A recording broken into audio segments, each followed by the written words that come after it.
Assalamualaikum warahmatullahi wabarakatuh. Perkenalkan, nama saya Nina Novitasari SPD. Saya mengajar di SMA Negeri 1 Pemali. Berikut ini adalah video pembelajaran saya. Selamat menyaksikan.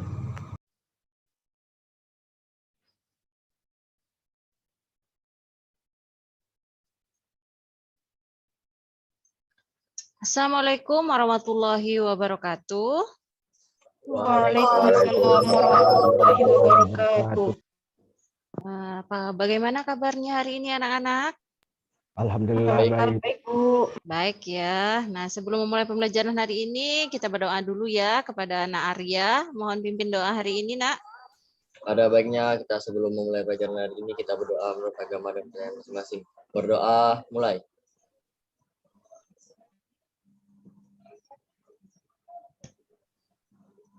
Berdoa selesai.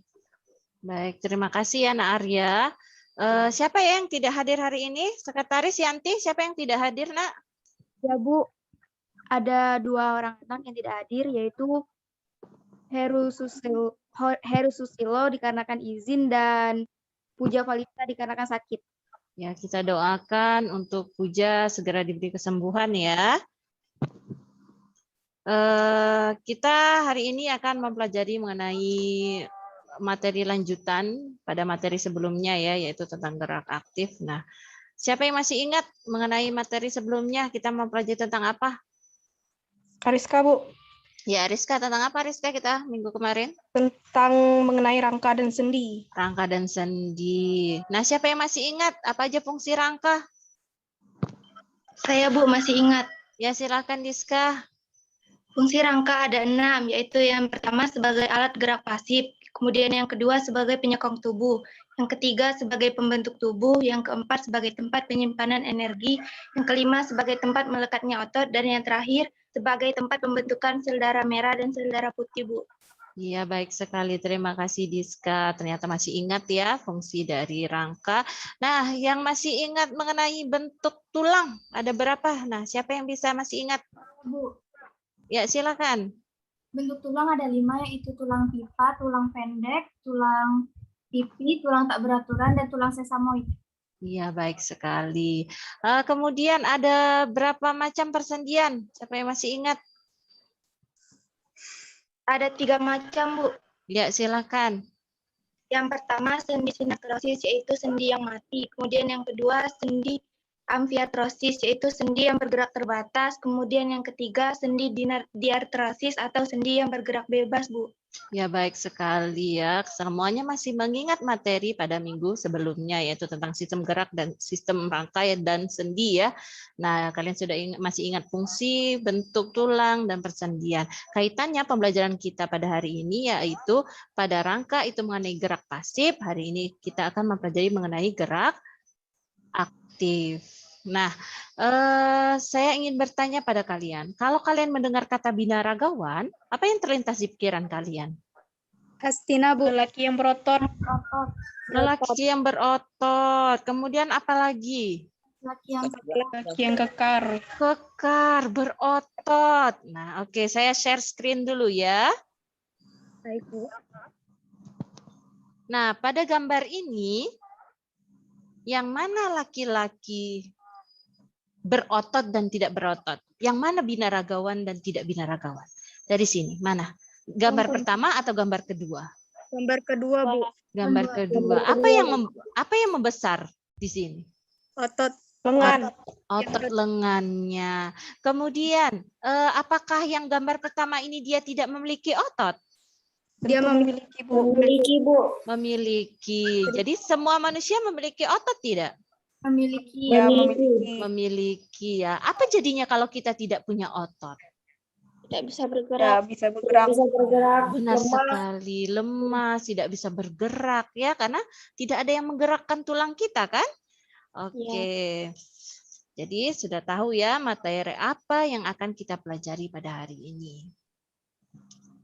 Nah, ini adalah KD tujuan dan penilaian ya. KD-nya itu menganalisis hubungan antara struktur jaringan penyusun organ pada sistem gerak dalam kaitannya dengan bioproses dan gangguan fungsi yang dapat terjadi pada sistem gerak manusia. Kemudian menyajikan karya tentang pemanfaatan teknologi dalam mengatasi gangguan sistem gerak melalui studi literatur. Tujuannya nanti setelah mempelajari ini kalian dapat mengidentifikasi macam-macam otot, dapat menjelaskan energi untuk kerja otot, dapat memperagakan sifat kerja otot, dan dapat menganalisis mekanisme kerja otot. Penilaiannya melalui 3 ya penilaian yang saya lakukan. Ada penilaian sikap, penilaian pengetahuan, dan keterampilan.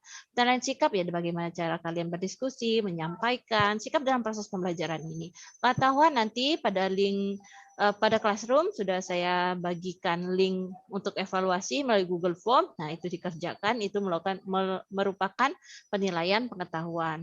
Keterampilan adalah bagaimana nanti kalian mempresentasikan hasil karya kalian. Bisa dipahami? Bisa, Bu. Oke. Nah, adapun cakupan materi kita pada hari ini yaitu mengenai macam-macam otot, energi otot, sifat otot, dan mekanisme kerja otot. Ini yang akan kita pelajari pada pertemuan kali ini. Sebelum memulai, saya ingin memfokuskan kalian. Saya punya game. Nah, ini gamenya. Coba tebak. Ini dua kata biologi berkaitan dengan pelajaran hari ini. Apa? Otot polos, Bu. Otot polos. Otot polos, benar sekali. Dari kata melotot, melnya hilang jadi otot, dan kain ulas menjadi polos. Wah, ternyata pintar semua ya anak ibu. Kemudian nih, tebak kata. Nah, ada kata ini. Kira-kira dirangkai jadi kata apa ya ini? Gerak aktif, Bu. Gerak aktif. Pintar, semuanya pintar ya anak ibu ya. Nah, sekarang kita ke kegiatan inti ya.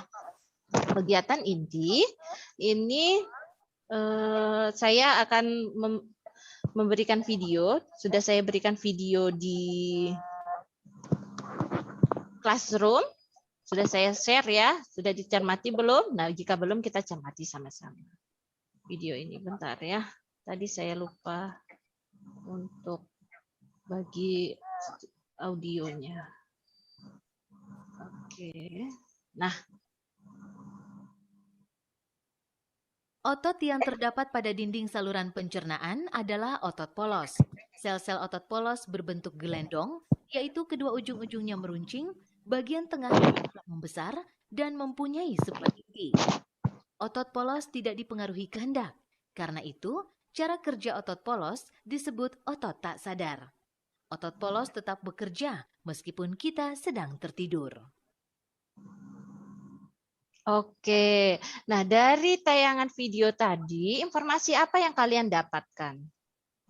Siapa yang bisa menjelaskan? Tina, Bu. Oke, silakan. Otot polos terdapat pada dinding saluran pencernaan dan bekerja secara tidak sadar, Bu. Bekerja di saluran pencernaan dan bekerja tidak sadar. Oke, informasi apa lagi yang bisa didapatkan? Ciri-ciri dari otot polos, Bu. Ciri-ciri dari otot polos. Bagaimana ciri dari otot polos? Berbentuk gelondong, ujung meruncing, tengah membesar, mempunyai inti. Otot polos bekerja walaupun tidur. Ia bekerja walaupun kita tidur, punya bentuk atau ciri tersendiri. Apalagi? Informasi yang didapatkan dari video ini. Pada video tersebut juga menampilkan orang yang sedang berolahraga. Jadi yang bekerja bukan cuman otot polos, Bu. Tetapi Iya. otot juga bekerja.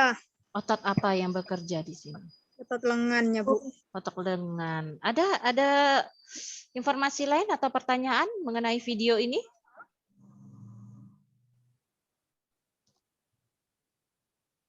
Ada? Sepertinya tidak, Bu. Bu, saya ingin bertanya. Iya, silakan Oktarina. Otot yang membuat kita bisa bergerak itu apa ya, Bu? Otot yang bisa membuat kita bergerak, otot apa ya? Coba teman-teman ada yang tahu?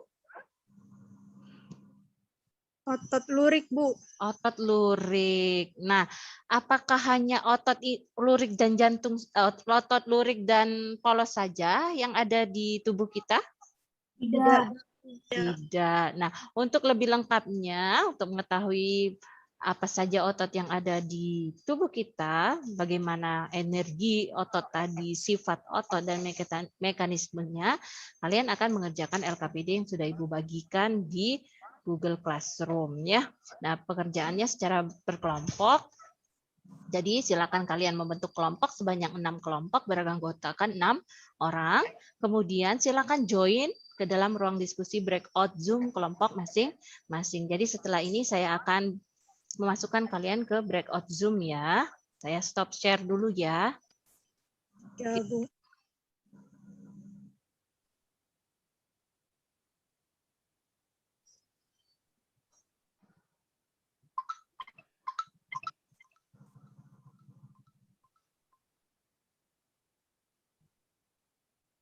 Sebentar.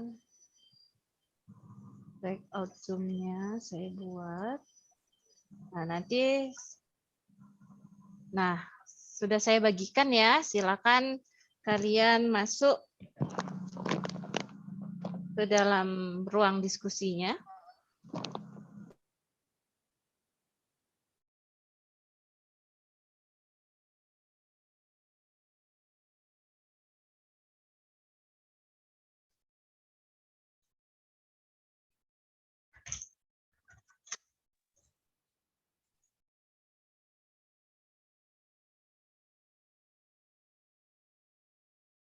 Silakan tadi masuk ke dalam ruang diskusinya ya. Sudah tampil belum di gawaimu? Di handphonenya? Bu, punya saya belum, Bu. Diska ya? Diska Iya, Bu. kelompok berapa? Kelompok 2, Bu. Oke, sudah saya masukin. Sudah, Iya. Diska? Silakan join. Kemudian Fadlan? Saya Bu joinnya? Siapa? Mutadi kelompok berapa Mutadi? 6 Bu. Kelompok 6. Sudah muncul untuk join?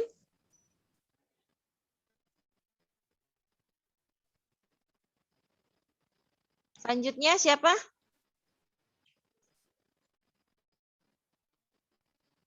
Siapa? Riwanda Yogi. Bu. Kelompok berapa kamu? Kelompok 7 saya Bu, Kaban Hastina. Hastina.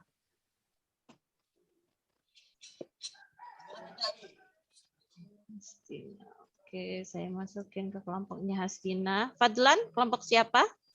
Silakan join ya, ada ya. Nah, Fadlan? Rahmat Fadila, kelompok berapa kamu? 4 kayak Bu. 4. Kelompok Ariska. Sudah saya joinkan.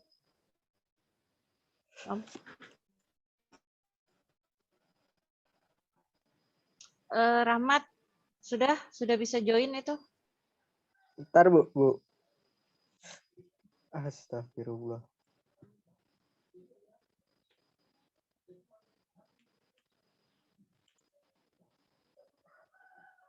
Fadlan. Riwanda silakan join Riwanda. Ini kamu belum join nih. Sudah saya arahkan silakan join ya Riwanda ya.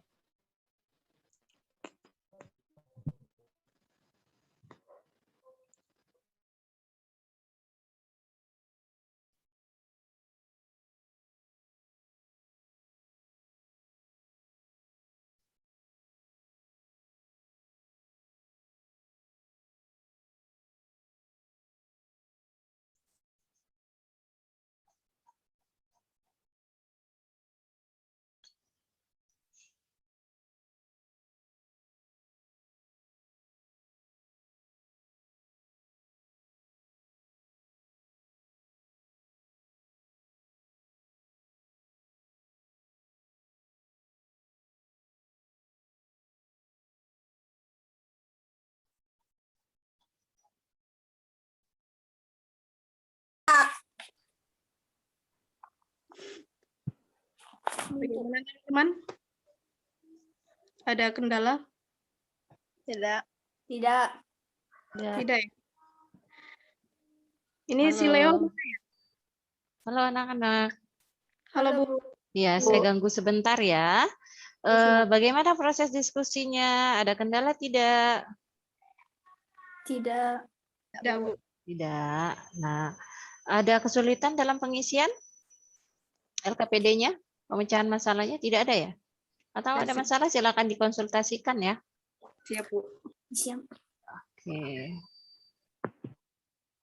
Silakan lanjutkan untuk diskusinya. Baik, Bu. Beliau kayak siapa dek dininya?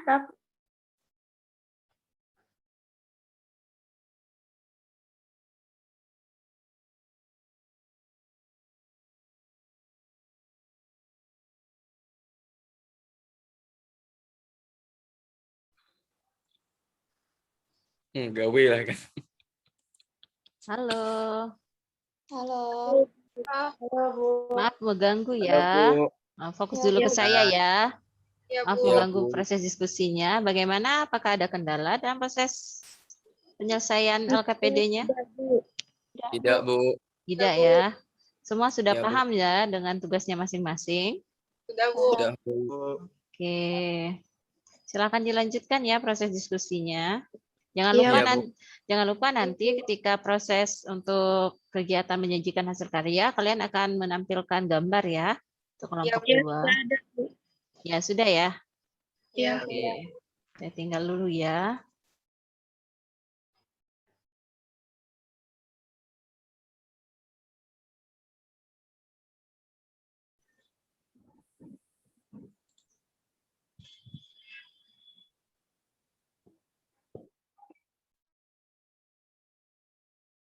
Halo. Iya, Bu. Ya, Bu. Maaf mengganggu proses diskusinya ya. Fokus dulu ke saya ya sebentar. Bagaimana untuk diskusinya? Ada kendala atau permasalahan? Boleh dikonsultasikan kepada saya ya. Gimana Arya? Kok kamu muter? Ini kan area bikinnya berdasarkan tabel, Bu. Ya. Ini area menjelaskannya ini dari menjelaskan itu area bacakan urutan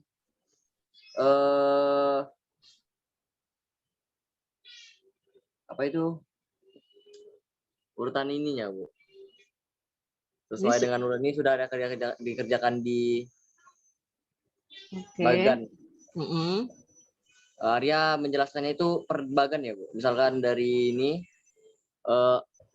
musla blood scan langsung ke from blood atau gimana penjelasannya? Iya, penjelasannya per bagaimana bagan. Misalnya ini kan kamu kan mengenai energi ya di sini ya. Kalau lihat jawaban kamu tentang energi otot ya.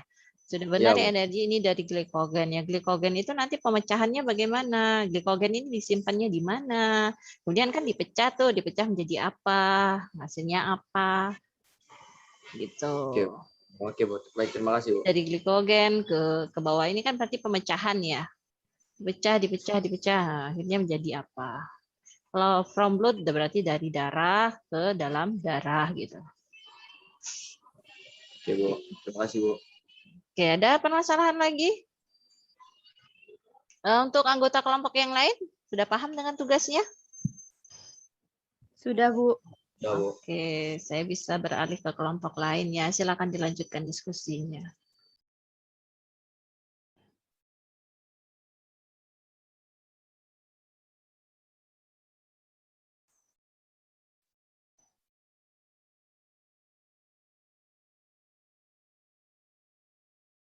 Halo, Assalamualaikum. Waalaikumsalam.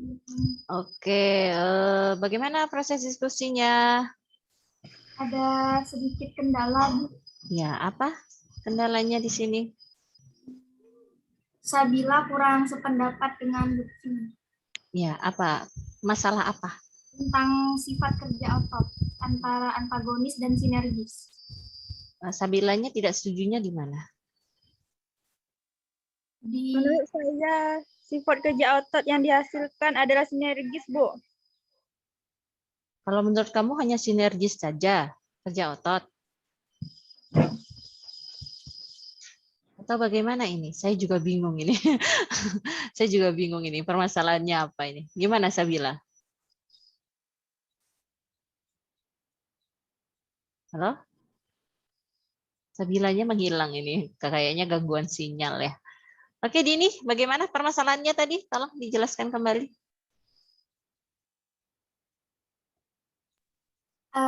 Pada soal nomor 1, itu adalah kerja otot, ekstensi atau meluruskan, dan fleksi, pembengkokan. Di situ kami sependapat dengan Lutfi bahwa sifat kerja otot yang dihasilkan adalah antagonis atau berlawanan.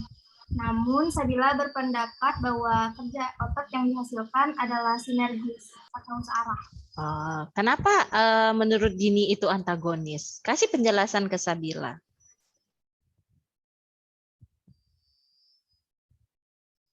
Karena kerja otot yang dihasilkan ekstensi itu meluruskan dan fleksi itu membengkokkan. Kerja otot yang dihasilkan itu adalah berlawanan, Bu. Berlawanan. Menurut Sabila, kenapa itu bisa dikatakan sebagai sinergis tadi, bukan antagonis?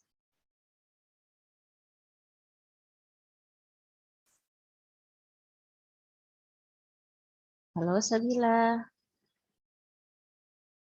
Nah, kalau yang lain, Ardiana dengan Sandy berpendapat itu antagonis atau sinergis? Antagonis, Bu. Antagonis, Menurut Bu. Ardiana dengan Sandy antagonis. Berdasarkan votingan pun Sabila kalah nih. Ya enggak? Berdasarkan votingan nih lebih banyak yang antagonis nih Sabila daripada sinergis. Nah, nanti dibaca lagi apa itu sinergis, apa itu antagonis. Jadi nanti saya lihat pada proses penyajian ya, apakah sudah terjadi kesimpulan dari permasalahan kalian ini, apakah itu sinergis atau antagonis dan apakah itu benar ya, nanti saya lihat ya. Oke. Bisa dilanjutkan ya untuk soal-soal yang lain dan anggota lain juga boleh membantu ya. Saya tinggalkan ya, kalau tidak ada permasalahan lain.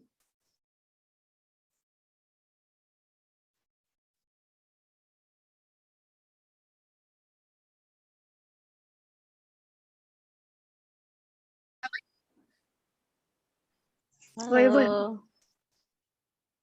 Halo, Bu.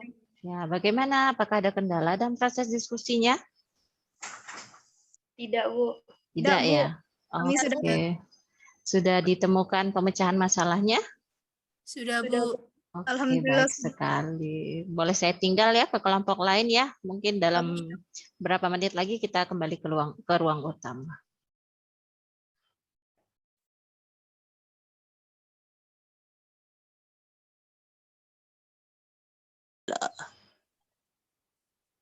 Halo. Sepertinya sekian ya. Ya, halo, Bu.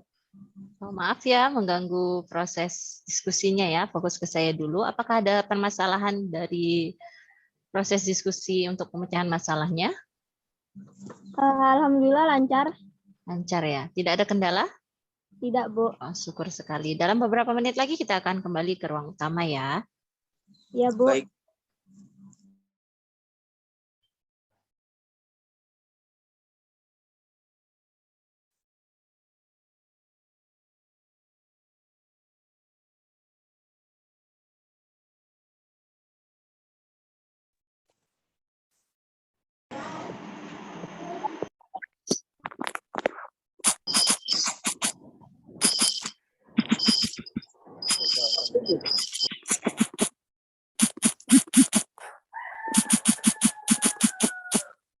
Yang lain silakan di-mute-kan suaranya ya.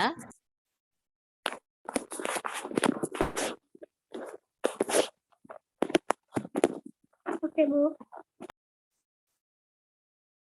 Oke, belum semuanya ini kembali. Kita tunggu ya.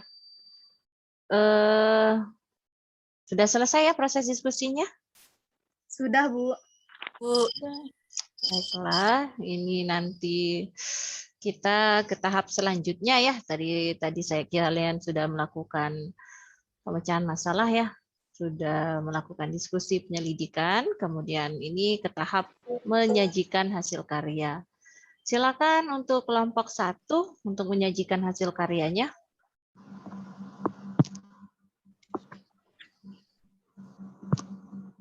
Kelompok 1. Baik, Assalamualaikum warahmatullahi wabarakatuh. Waalaikumsalam warahmatullahi wabarakatuh. Baik, di sini saya mewakili kelompok 1 dalam presentasi.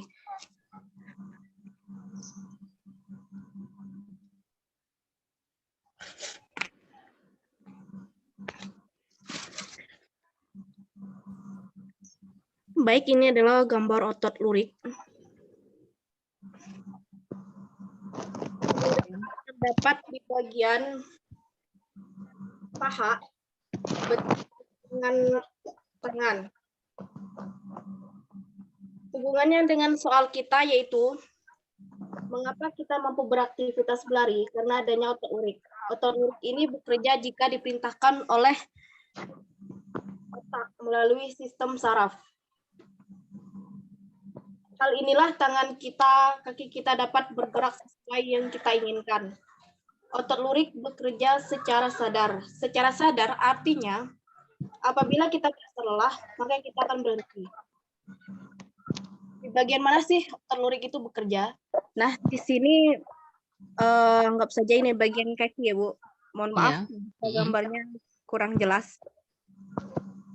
Bagian sinilah otot lurik itu bekerja. Selanjutnya untuk soal berikutnya, mengapa kita dapat menelan makanan? Bentar. Belum. Mengapa kita dapat menelan makanan? Karena adanya otot polos. Ini adalah gambar otot polos, dan ini adalah bagian organ pencernaan. Otot polos ini terletak di bagian kerongkongan dan bagian pencernaan. Karena otot polos inilah kita bisa menelan makanan hingga mencerna makanan. Otot polos bekerja secara tidak sadar. Mengapa secara tidak sadar? Karena kita tidak tahu kapan makanan kita sampai ke lambung atau makanan kita dicerna. Lalu mengapa jantung kita dapat berdetak? Jantung kita dapat berdetak karena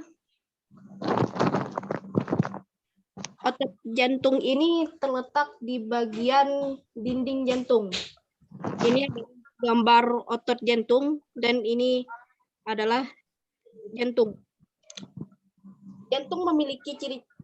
Otot jantung memiliki ciri-ciri yaitu 1. Bentuknya memanjang, silindris, tidak sadar atau di luar kesadaran, bekerja secara tidak sadar artinya jantung kita itu berdetak terus-menerus hingga kita ketika sedang tidur pun jantung kita masih berdetak. Jantung kita itu kita tidak tahu. Maksudnya detak jantung kita itu berapapun kita tidak tahu ya. Kemudian yang ketiga, inti selnya banyak dan terletak di tengah. Di tengah bagian sini ya. Ini adalah inti sel, ini adalah bagian inti sel. Kontraksinya kuat dan berirama. Dan yang terakhir mempunyai garis melintang. Seperti itu Bu, penjelasan dari kelompok kami. Saya akhiri, wassalamualaikum warahmatullahi wabarakatuh. Waalaikumsalam warahmatullahi wabarakatuh. Oke, saya share dulu LKPD-nya ya. Ini tadi LKPD yang sudah kalian kerjakan.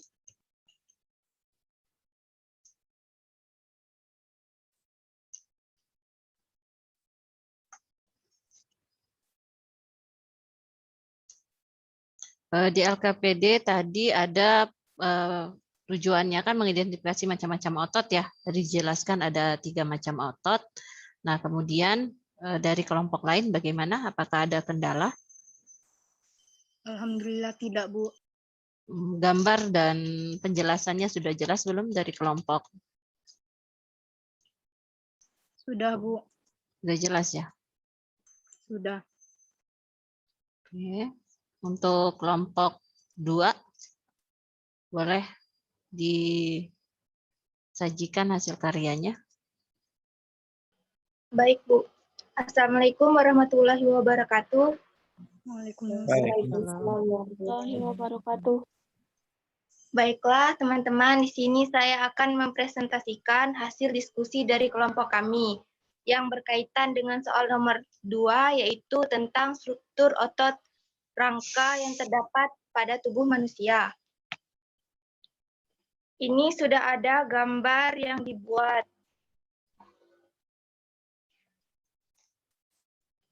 Otot rangka dimulai dari tendon. Tendon adalah tempat melekatnya otot pada tulang.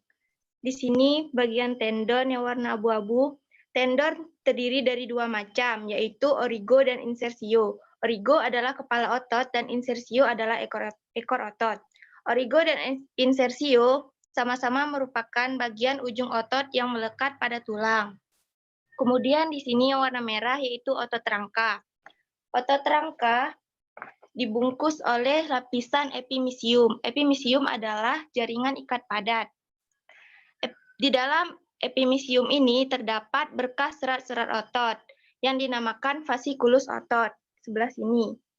Fasciculus otot dibungkus oleh perimisium. Perimisium ini adalah selubung tipis. Perimisium terdiri dari serat-serat otot, sama dengan fasciculus otot. Nah, sel serat-serat otot secara individual dibungkus oleh endomisium. Endomisium ini adalah jaringan ikat halus. Kemudian, serat-serat otot terdiri dari sel-sel otot. Sel-sel otot dilapisi oleh sarkolema. Di sini sarkolema. Di bawah sarkolema terdapat lapisan yang dinamakan sarkoplasma. Kemudian, gambar berikutnya, yaitu sel-sel otot berbentuk serabut halus yang dibungkus oleh miofibril. Di sini juga ada nukleus yang berbentuk lonjong. Kemudian ada mitokondria di tengah-tengah serat-serat otot. Miofibril terdiri dari protein kontraktil berupa protein filamen yang disebut miofilamen. Miofilamen dibagi menjadi dua macam, yaitu miofilamen filamen tebal atau filamen yang mengandung protein aktin dan miofilamen tipis. Miofilamen tebal yang mengandung miosin dan miofilamen tipis yang mengandung aktin. Kemudian di sini ada bagian sarkomer di tengah-tengah. Di sini ada garis M. Kemudian kombinasi miofilamen tipis yang banyak mengandung protein aktin ini berkombinasi dengan filamen tebal yang banyak mengandung protein miosin. Sehingga menunjukkan adanya pita gelap dan pita terang. Pita gelap atau pita A yang di sini dan pita I terang yang di sini seperti otot lurik. Sehingga otot rangka disebut juga dengan otot lurik. Sekian presentasi dari kelompok kami. Sekian, terima kasih.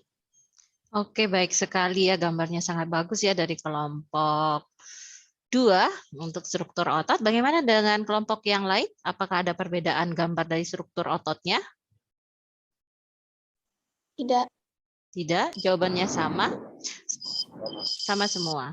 Oke, untuk gambar itu sangat sudah bagus sekali ya. Jadi kalaupun ada dari kelompok lain mungkin ada terlewatkan untuk penjelasan keterangan gambar dari struktur otot tadi. Nah, boleh melihat dari apa yang sudah disajikan oleh kelompok 2 itu sangat lengkap dan sangat jelas ya. Jadi tadi bukan seperti otot lurik, tapi memang pada dasarnya itu otot lurik ya. Jadi bukan seperti lagi, memang pada dasarnya itu otot lurik. Jadi dia yang namanya otot lurik ya punya struktur ya seperti lurik, gelap dan terang. Pita I dan pita A. Pita I tadi terang, pita A adalah gelap. Pita A tadi miosin, pita I adalah aktin. Itu ya. Oke, kita lanjut ke kelompok 3. Silakan kelompok 3 menyajikan hasil karyanya. Assalamualaikum warahmatullahi wabarakatuh. Waalaikumsalam Saya dari kelompok 3 saya mengawali presentasi kali ini.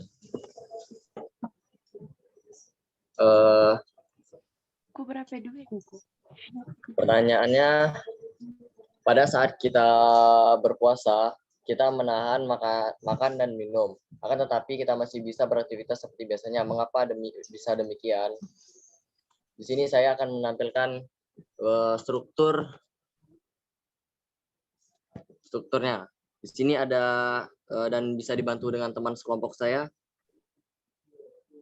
Inhibitor, penimbunan asam laktat yang terlalu banyak di dalam otot dapat menyebabkan kelelahan. Asam laktat yang berlebihan tersebut akan dioksidasi oleh oksigen. Apabila terlalu banyak dibutuhkan oksigen untuk mengoksidasi, asam laktat dapat menyebabkan gangguan pada pernapasan, napas tersengal-sengal. Pada strukturnya adalah ATP. ATP akan memecahkan menjadi ADP yang menghasilkan relaxed muscle, serta kreatin yang memecahkan kreatin fosfat dan menghasilkan contracting muscle. ATP atau energy for muscle contraction akan menghasilkan ADP yang memecahkan P. Muscle glycogen akan memecahkan menjadi glukos, serta from blood yang memecahkan menjadi glukos. Glukos akan memecahkan menjadi glikolisis 2 ATP, lalu akan memecahkan menjadi 2 pruvic acid. Pruvic acid akan memecahkan menjadi 2 lactic acid yang menjadi info blood. Fatty acid liberate from adipose cell akan memecahkan menjadi cellular respiration in mitochondria, serta pyruvic acid from glycolysis yang memecahkan menjadi cellular respiration in mitochondria, oxygen from hemoglobin in blood or from myoglobin in muscle fiber, serta amino acid from protein breakdown yang memecahkan menjadi cellular respiration in mitochondria. Cellular respiration in mitochondria akan memecah menjadi heat 36 ATP, CO2, serta H2O. Terima kasih, Bu. Oke, baik sekali ya penjelasannya. Hanya saja mungkin temanmu makin bingung. Saya rasa makin bingung karena tadi si Yanti yang menjelaskan, si Arya yang menampilkan, tapi yang muncul di layar adalah si Yanti. Oke, kembali ke Arya. Coba gambar dari hasil kelompokmu. Ini adalah gambar struktur dari hasil kelompok kami. Oke, pelan-pelan ya. Coba ke ini ada ATP ya. Kebaca nggak yang lain? Ada ATP, jadi ADP ya di sini ya. Ada kreatin fosfat. Nah, kemudian di bawah ini juga ada enggak jelas ya tulisannya apa. Coba yang di gambar bawah ini apa, Arya? Di gambar bawah ini ya, Bu. Ya, itu apa bacanya? Bacaannya ada bentar, Bu. Seluler apa in mitokondria. Ini respirasi seluler di mitokondria, dan di atas ini ada glikolisis ya, apa tadi? Glikogen. Coba yang di atas yang satunya. Nah, ini ada glikogen ya. Muter juga saya ini. Ada glikogen. Oke. Nah, ini untuk bagan ini sebenarnya sudah sangat jelas, mungkin dari kelompok Arya belum bisa menyampaikan dengan baik ya. Jadi sudah disampaikan dengan lengkap sebenarnya dari Yanti tadi, cuma cara penyampaiannya aja ya karena belum memahami. Jadi tadi ada kreatin fosfat, jadi sumber energi itu ada dari kreatin fosfat, kemudian ada dari glikogen, dan ada dari respirasi seluler ya secara aerob. Jadi respirasi itu ada aerob dan anaerob.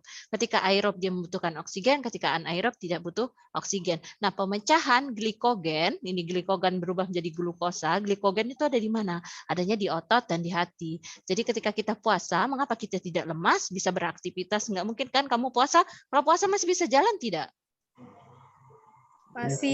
Masih ya, bisa beraktivitas seperti biasanya karena memang masih ada tenaganya. Nah, tenaga tadi, energi tadi dari mana? Dari glikogen yang disimpan di hati, di otot, dipecah menjadi ATP lagi yang menjadi glukosa, energi kembali. Nah, Tapi kerjanya itu kalau kamu berolahraga, misalnya kamu berolahraga ketika puasa dengan tidak puasa, itu akan berbeda. Ketika puasa itu makin lebih cepat lelah daripada tidak puasa. Karena tadi energinya dari glikogen yang dipecah. Jadi hasilnya ada sampingannya berupa asam laktat. Jadi asam laktat itu akan menumpuk menyebabkan kita lebih mudah lelah dibandingkan respirasi aerob ya. Kita makan, kemudian kita beraktivitas, kita tidak mudah lelah ya. Tapi kalau bekerja terus otot tadi ya lama-lama juga akan lelah. Gitu ya. Kemudian ada kreatin fosfat. Nah, kreatin fosfat itu berupa protein yang tersimpan di otot, ya itu dirombak. Jadi kalaupun butuh energi selain dari ATP yang langsung terpecahkan dari kita makan, itu respirasi aerob. Nah, itu juga dari kreatin fosfat yang disimpan di otot. Diambil, kemudian kreatin fosfat tadi dipecahkan, dirombak menjadi kreatin dan ATP, menjadi energi kembali. Itu ya.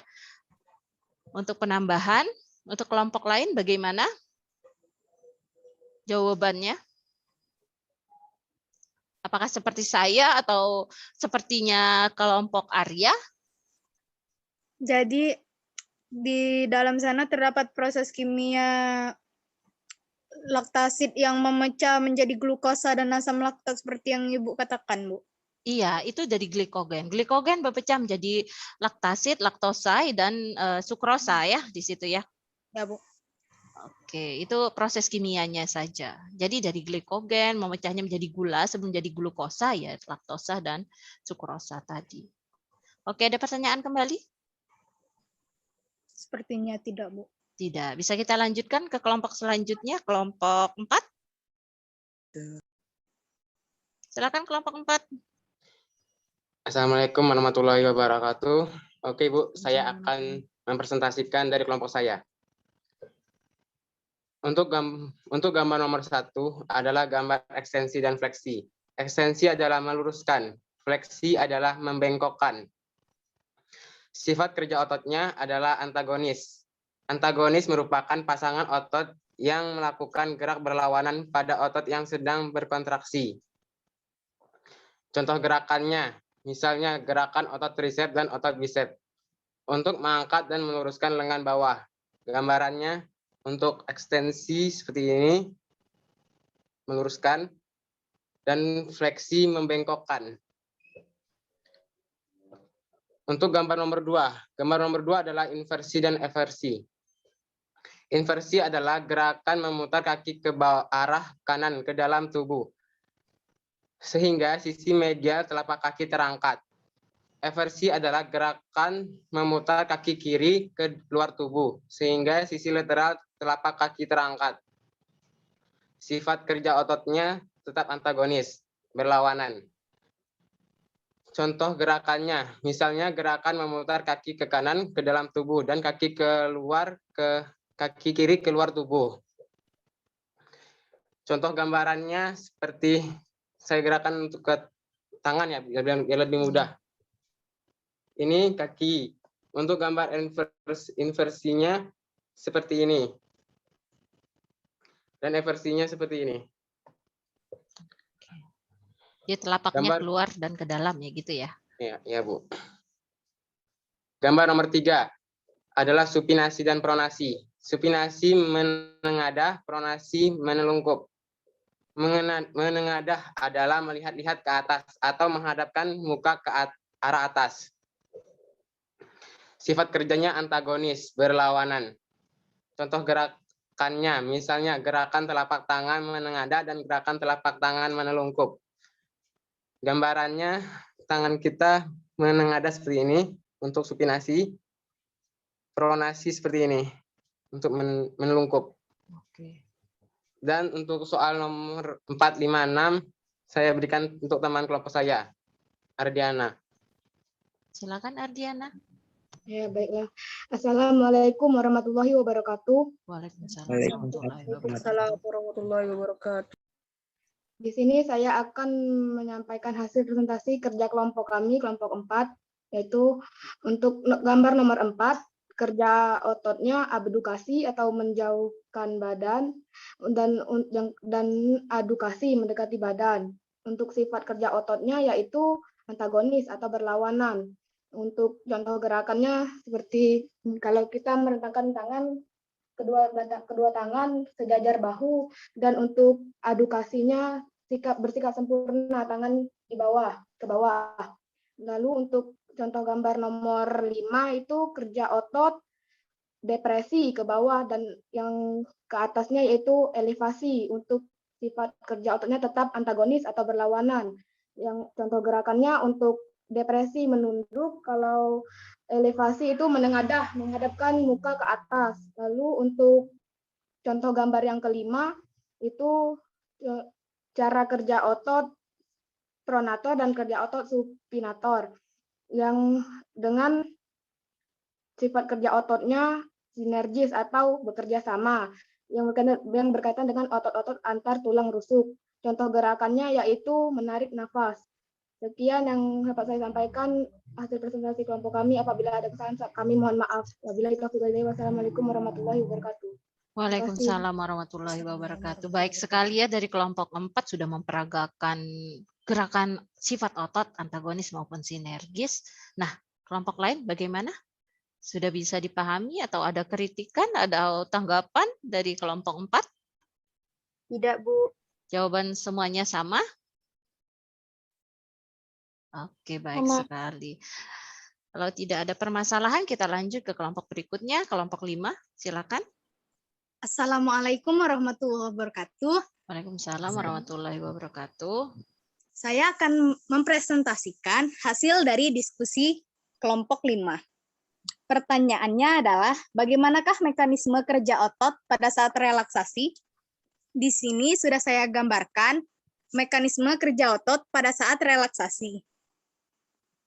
Sebentar. Oke. Di sini terdapat miosin dan aktin.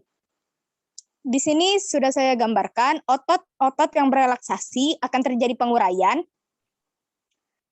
Aktomiosin menjadi aktin dan miosin. Aktin terdapat pada ini merupakan benang sarkomer. Ini merupakan miosin pada warna merah dan biru merupakan aktin. Actin thin filaments. Dan warna merah itu merupakan miosin cross bridge.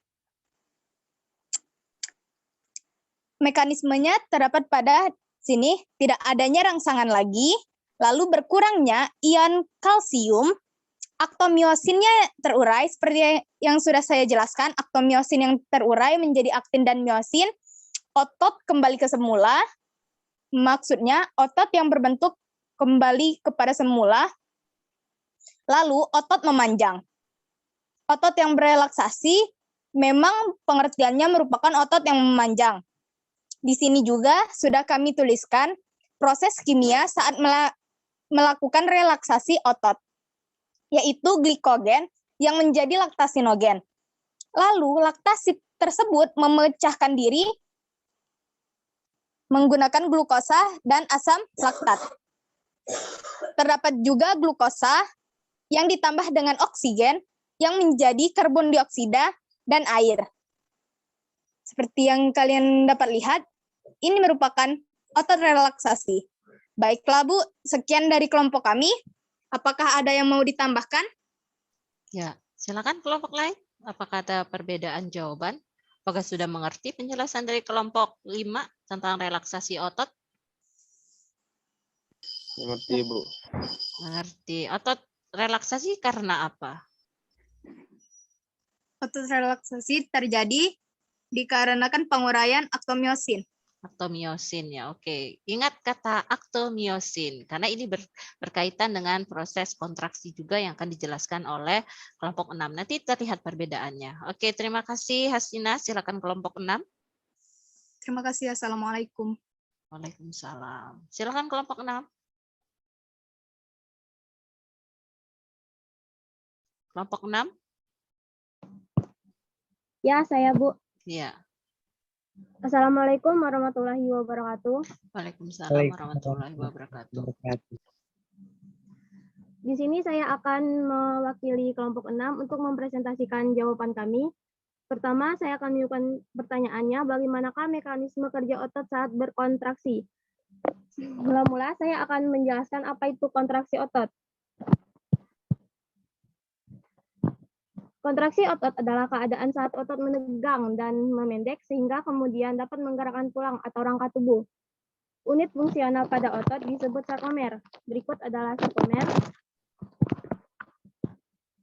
Bisa kalian lihat. Di sarkomer ini disusun oleh dua, yaitu aktin dan miosin. Ini adalah aktin. Aktin adalah protein pembentuk filamen halus yang bergaris tipis, sedangkan miosin adalah protein pembentuk filamen tebal yang bertugas menarik aktin ketika kontraksi otot terjadi. Perbedaan aktin dan miosin adalah aktin bergaris tipis dan miosin bergaris tebal. Dan sekitarnya adalah ada pita 1, pita A, dan pita 1, garis Z, dan zona H. Pita 1 adalah pita yang hanya terdiri oleh aktin, garis aktin, dan pita A adalah pita yang terdapat miosin dan aktin, dan garis Z adalah garis penghubung sarkomer, dan zona H adalah zona yang hanya terdiri oleh miosin. Selanjutnya saya akan menjelaskan tahapan kontraksi mekanisme kerja kontraksi otot yang dimulai dengan impuls saraf tiba di neuromuscular junction dan menyebabkan pembebasan asetilkolin. Yang kemudian asetilkolin tersebut memicu pembebasan ion Ca atau karbon dari retikulum sarkoplasma, yang kemudian ion karbon tersebut akan terikat pada troponin sehingga terjadi perubahan struktur troponin, yang perubahan struktur tersebut ini menyebabkan aktifnya tropomiosin. Kepala miosin ini akan menarik aktin pada daerah aktif tersebut dengan bantuan ATP atau energi, yang kemudian otot akan memendek dan terjadilah kontraksi otot. Saya rasa sekian, Bu, jawaban dari kelompok 6. Oke, bagaimana kelompok yang lain? Apakah berdasarkan yang disampaikan oleh Mary, semua jawaban dari kelompok lain ada kesamaan atau perbedaan? Hampir sepenuhnya sama, Bu. Iya, hampir sepenuhnya sama. Berarti ada perbedaan ya. Apa perbedaannya? Untuk Hastina. Bedanya di mana? Hastina tadi tuh nulis ionnya, Bu. Ion Hastina salah. Ion kan ionnya harus ion karbon, bukan ion kalsium. Hastin kira Ca itu maksudnya kalsium, Bu. Memang kalsium. Jadi bukan karbon. Berarti yang Mary salah. Nah, itu. Ya. Mary tadi jawabnya karbon. Oke, itu perbedaan ya. Oke, jadi harusnya itu Ca itu ada kalsium ya. Jadi ada harusnya rangsangan itu dari mana? Dari adanya rangsangan ke neurotransmitter mengaktifkan asetilkolin. Asetilkolin akan melepaskan Ca, kalsium. Nah, kalsium itu yang nanti berikatan dengan miosin, kepala miosin. Jadi nanti miosin berikatan dengan aktin jadi aktomiosin. Nah, itu perbedaannya. Jadi ada berikatan aktomiosin yang mengikat ke aktin sehingga terjadi pemendekan. Di zona H itu zona M nanti. Nah, ada penjelasan lebih lanjut dari saya ya. Yang lain sama ya jawabannya ya? Sama seperti si Mary atau sama seperti Hastina? Berarti Mary ini cuma salah CA-nya ya, Bu. Tapi iya, penjelasan CA-nya. Iya, nggak apa-apa. Oke, saya rasa dari proses diskusi dan penyajian itu sudah cukup baik ya. Nah, sekarang penguatan dari saya ya, saya akan menampilkan video. Nah, untuk lebih tahunya yang mana sih apa ya ininya,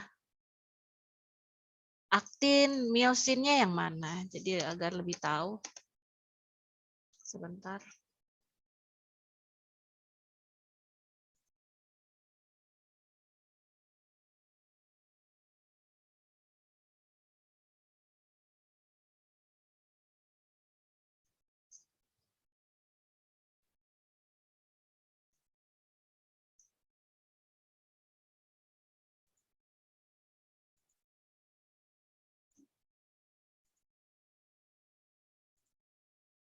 Oke, yang mana aktin, mana miosin? Oh, saya salah share ya. Saya harusnya ke YouTube nih.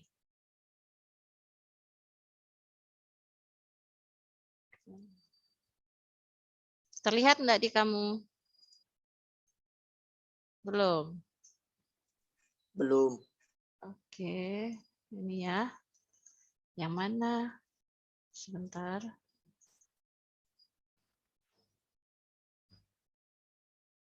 Berbentuk silindris yang mempunyai banyak inti.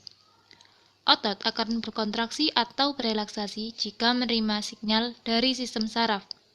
Neuromuscular junction merupakan tempat pertukaran signal. Pertukaran signal terjadi ketika synaptic pulp dari sebuah akson terminal terhubung dengan serabut otot. Serabut otot tersusun dari banyak myofibril. Myofibril terdiri dari unit kontraktil yang disebut sarkomer. Sarkomer terletak berdekatan satu sama lain sepanjang myofibril. Setiap sarkomer terdiri dari filamen tipis dan tebal yang berselang-seling sehingga tampak seperti lurik. Otot berkontraksi ketika filamen tersebut berhimpitan satu sama lain. Filamen tebal disebut miosin, berada di tengah sarkomer dan dibatasi garis M. Sedangkan filamen tipis terdiri dari protein aktin yang dibatasi garis Z di sisi luar sarkomer.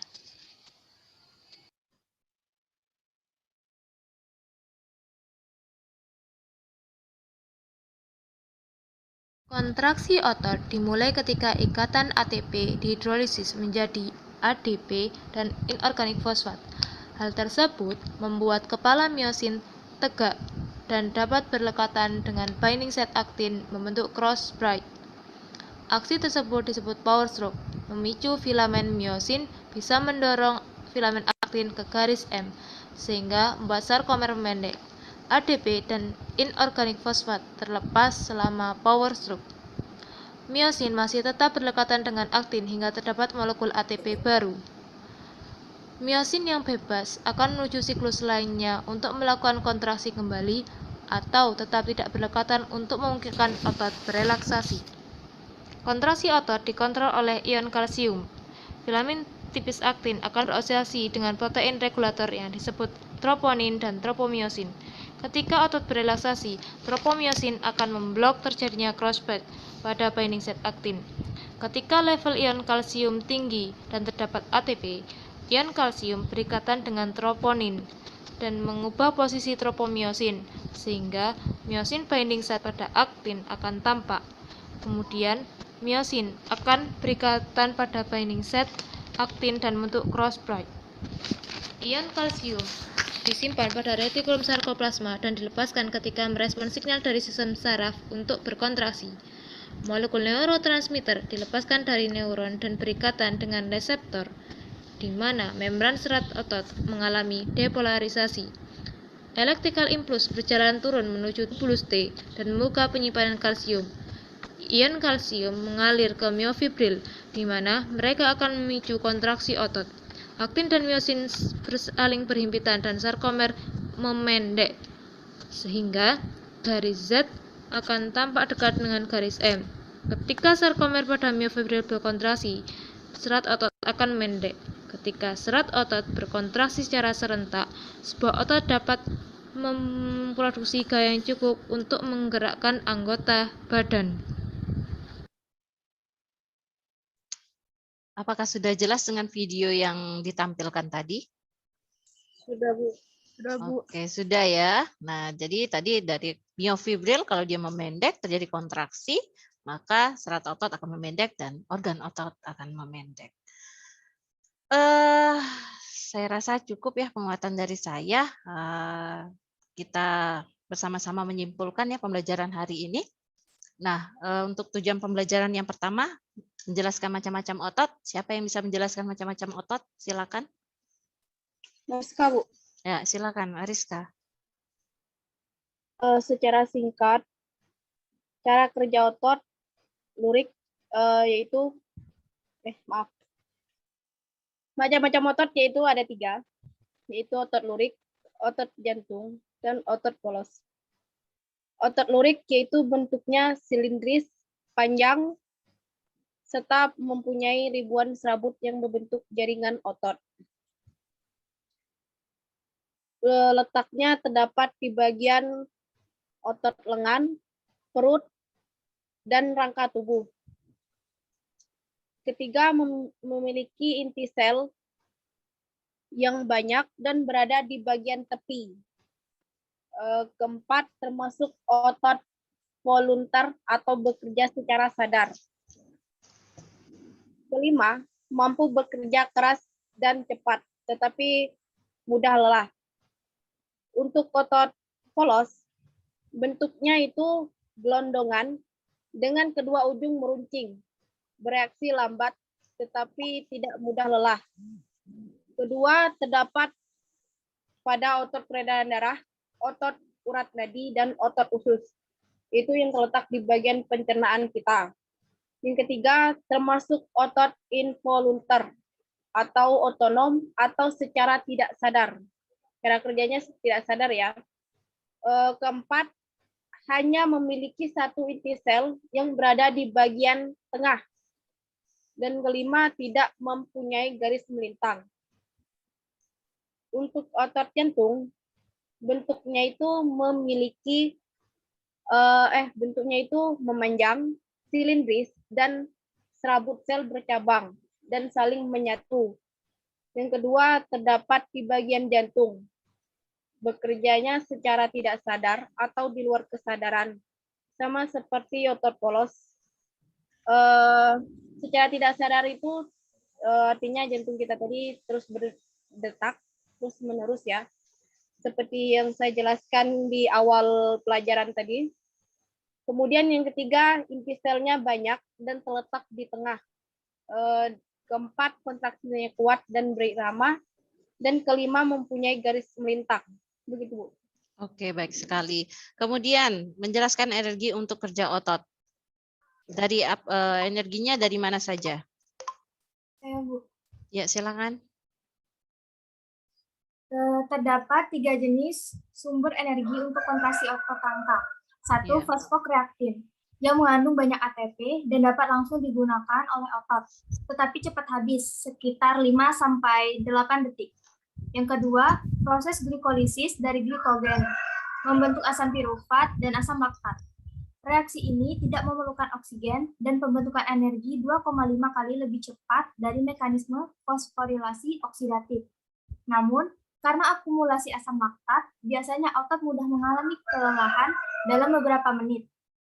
Yang ketiga adalah fosforilasi oksidatif, merupakan kombinasi antara oksigen dengan produk glikolisis, tetapi membutuhkan waktu yang lama untuk menghasilkan energi. Umumnya, 95% sumber energi otot didapatkan dari sumber ini. Oke, baik sekali ya. Untuk sifat kerja otot, bagaimana tadi sifat kerja otot? Terbagi menjadi berapa? Saya mau menjelaskan.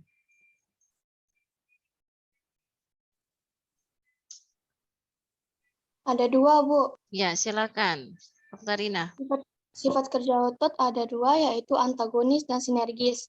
Antagonis adalah otot yang kerjanya saling berlawanan sehingga menimbulkan gerakan yang berlawanan atau berbeda arah.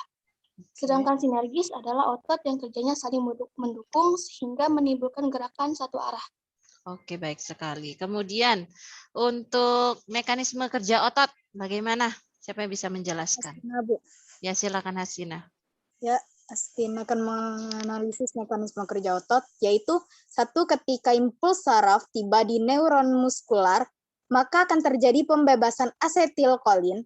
Asetilkolin akan memicu depolarisasi sehingga menyebabkan pembebasan ion kalsium dan retikulum sarkoplasma. Saat ion kalsium meningkat, maka ion tersebut akan terikat pada troponin, sehingga mengakibatkan perubahan pada struktur troponin. Perombakan ATP akan membebaskan energi yang menyebabkan miosin menarik aktin ke dalam dan juga melakukan pemendekan otot, seperti kontraksi. Miosin akan terlepas dari aktin, kemudian jembatan aktomiosin akan terputus saat molekul ATP terikat pada kepala miosin.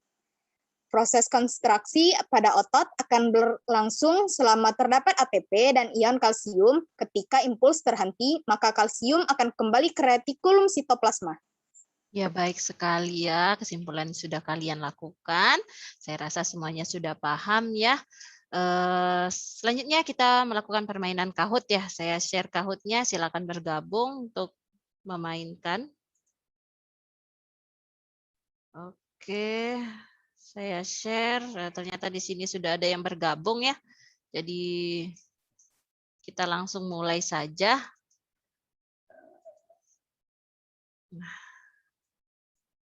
Sebentar, saya stop share dulu ya, sebentar.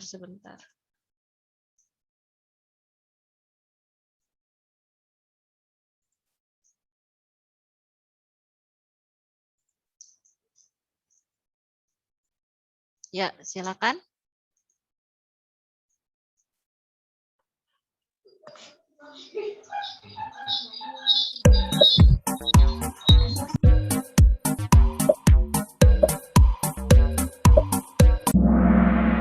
Oke, ada 3 orang yang menjawab benar ya. Kita lanjutkan. Ternyata dia menjadi peringkat pertama.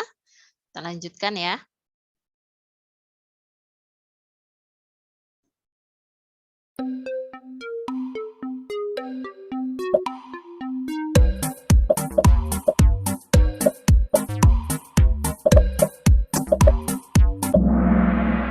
Oke, ternyata ada 8 orang yang menjawab benar. Kita lihat. Siapa peringkat pertama? Wah, ternyata Dini naik peringkat ya. Kita lanjutkan. Masih ada 2 soal lagi, 3 soal ya.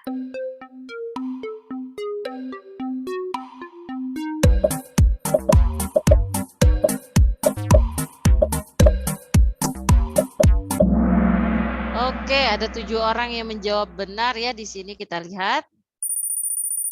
Wah, Dini masih mengungguli di sini. Oktarina naik peringkat, Fikri naik peringkat. Kita lanjutkan.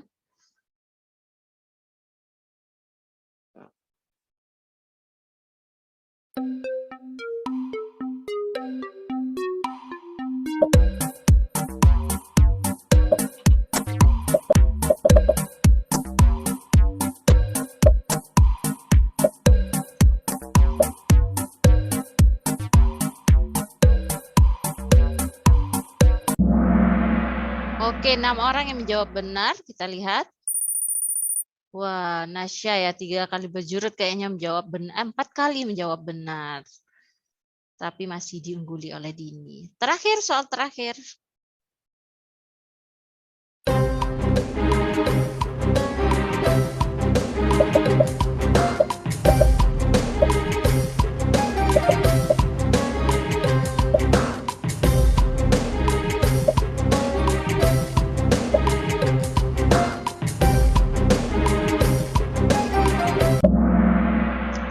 Orang yang menjawab benar. Kita lihat siapa yang mengungguli dan menjadi juara peringkat. Dini ternyata awalnya peringkat pertama menjadi peringkat ketiga. Peringkat kedua Fikri, peringkat pertama. Ayo, siapa ini? Nasya Hakis. Wow, ternyata berbeda ya dari yang kita mau ya. Dikira Dini, ternyata si Nasya.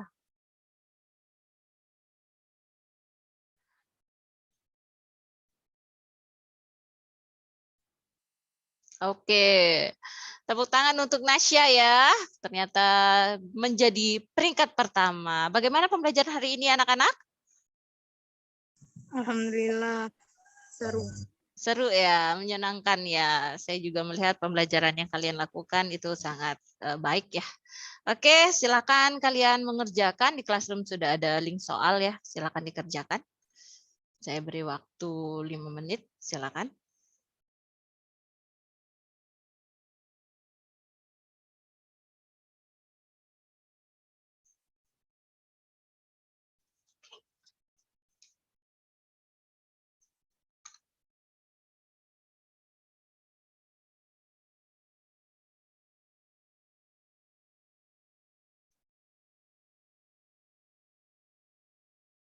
Apakah sudah ada yang selesai? Sudah, Bu. Sudah ada ya? Oh, baik sekali. Kalau sudah ada ternyata tidak perlu lama ya, karena memang hanya 5 soal ya. Cepat sekali, mungkin sudah paham semuanya. Oke, kita akhiri pembelajaran hari ini ya. Sebelum mengakhiri, untuk pembelajaran berikutnya itu tentang kelainan dan pemanfaatan teknologi untuk sistem gerak. Silakan setiap anggota kelompok itu mencari artikel mengenai pemanfaatan teknologi untuk sistem gerak. Kemudian Saya harapkan kalian semangat dan selalu giat untuk belajar. Kita akhiri dengan doa. Silakan Arya untuk memimpin doa.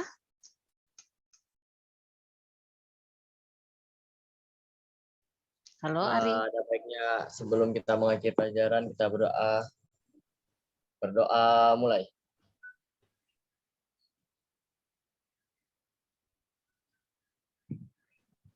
Berdoa selesai. Ya, terima kasih ya. Saya akhiri. Wassalamualaikum warahmatullahi wabarakatuh.